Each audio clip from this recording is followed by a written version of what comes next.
بسم اللہ الرحمن الرحیم۔ شروع اللہ کے نام سے جو بڑا مہربان نہایت رحم کرنے والا ہے۔ حضرت ابراہیم علیہ السلام کو بڑھاپے کی حالت میں دعا مانگنے پر اللہ تعالیٰ نے ایک بردبار بیٹا حضرت اسماعیل علیہ السلام عطا فرمایا۔ جب حضرت اسماعیل علیہ السلام کچھ بڑے ہوئے تو اللہ تعالیٰ نے بطور امتحان آپ علیہ السلام کو بذریعہ خواب اپنا بیٹا قربان کرنے کا حکم دیا۔ آپ علیہ السلام نے اپنا یہ خواب بیٹے کے سامنے پیش کیا تو وہ بھی اللہ تعالیٰ کے لیے قربان ہونے کو تیار ہو گیا۔ آپ علیہ السلام نے بیٹے کو لے کر قربان کرنے کے لیے مینا کے میدان میں پہنچ گئے۔ جب آپ علیہ السلام بیٹے کو لٹا کر قربان کرنے لگے تو اللہ تعالیٰ نے حضرت اسماعیل علیہ السلام کی جگہ ایک مینڈے کو قربان کروا کر آپ علیہ السلام کی سنت کو بعد میں آنے والوں کے لیے جاری کر دیا۔ فرمان الہی ہے۔ پھر جب وہ بیٹا ان کے ساتھ دوڑنے کی عمر کو پہنچا تو ابراہیم علیہ السلام نے کہا کہ اے میرے بیٹے، میں نے خواب میں تمہیں ذبح کرتے ہوئے دیکھا، اب تم بتاؤ تمہاری کیا رائے ہے؟ بیٹے نے کہا اے ابا جان، آپ کو جو حکم ملا ہے اس کی آپ تعمیل کیجئے۔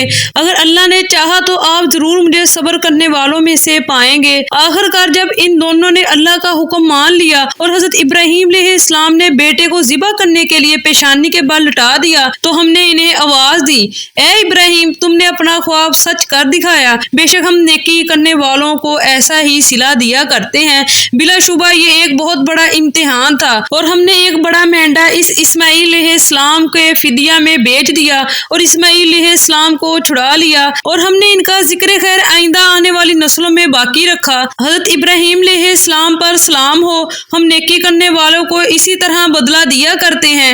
بلا شبہ وہ ہمارے مومن بندوں میں سے تھے۔ حضرت عبیدہ بن عمیر رضی اللہ تعالی عنہ فرماتے ہیں، انبیاء علیہ السلام کے خواب بھی وہی ہوا کرتے ہیں۔ یہ اللہ تعالیٰ کی طرف سے حضرت ابراہیم علیہ السلام کی بہت بڑی آزمائش تھی۔ آپ علیہ السلام اس آزمائش میں بھی کامیاب ہوئے، جس پر خوش ہو کر اللہ رب العزت نے آپ علیہ السلام کو خوب برکات کا نزول فرمایا اور آپ علیہ السلام کو مزید خوشخبریوں سے نوازا۔ حضرت ابراہیم علیہ السلام جب اللہ تعالیٰ کی طرف سے آنے والی آزمائش حضرت اسماعیل علیہ السلام کی قربانی میں کامیاب ہوئے تو اللہ رب العزت نے بطور انعام آپ علیہ السلام کو 100 سال کی عمر میں دوسرے بیٹے حضرت اسحاق علیہ السلام کی خوشخبری سنائی۔ حضرت اسماعیل علیہ السلام حضرت ہاجرہ علیہ السلام کے بطن سے پیدا ہوئے تو آپ علیہ السلام کی دوسری بیوی حضرت سارہ علیہ السلام جو کہ بانجھ تھی، انہیں بھی اولاد کی خواہش ہوئی۔ جب اللہ تعالیٰ کی طرف سے بھیجے ہوئے فرشتے انسانی شکل میں بطور مہمان حضرت ابراہیم علیہ السلام کے پاس آئے تو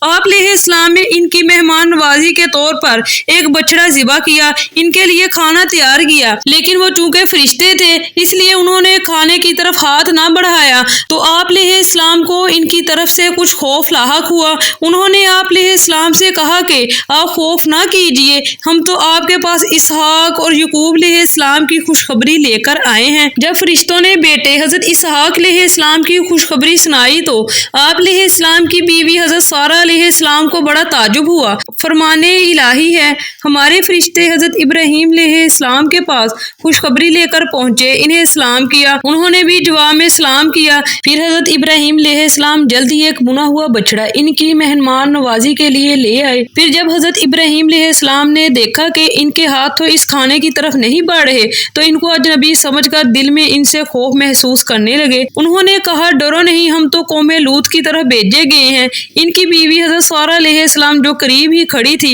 یہ سن کر ہنس پڑی۔ پھر ہم نے اسے بیٹے اسحاق علیہ السلام کی اور حضرت اسحاق علیہ السلام کے بعد پوتے یعقوب علیہ السلام کی خوشخبری دی تو وہ کہنے لگی وائے حیرانی، کیا میں بچہ جنوں گی جبکہ میں تو خود بھی بوڑھی ہوں اور میرے شوہر بھی بوڑھے ہیں؟ یہ تو یقیناً بڑی عجیب بات ہے۔ انہوں نے کہا کیا تم اللہ کے فیصلے پر تعجب کر رہی ہو؟ اے اس گھر کے رہنے والوں، تم پر اللہ کی رحمت اور اس کی برکات نازل ہو۔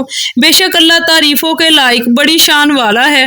ہم نے حضرت ابراہیم علیہ السلام کو اسحاق علیہ السلام کی خوشخبری دی جو نیک لوگوں میں نبی بننے والے تھے۔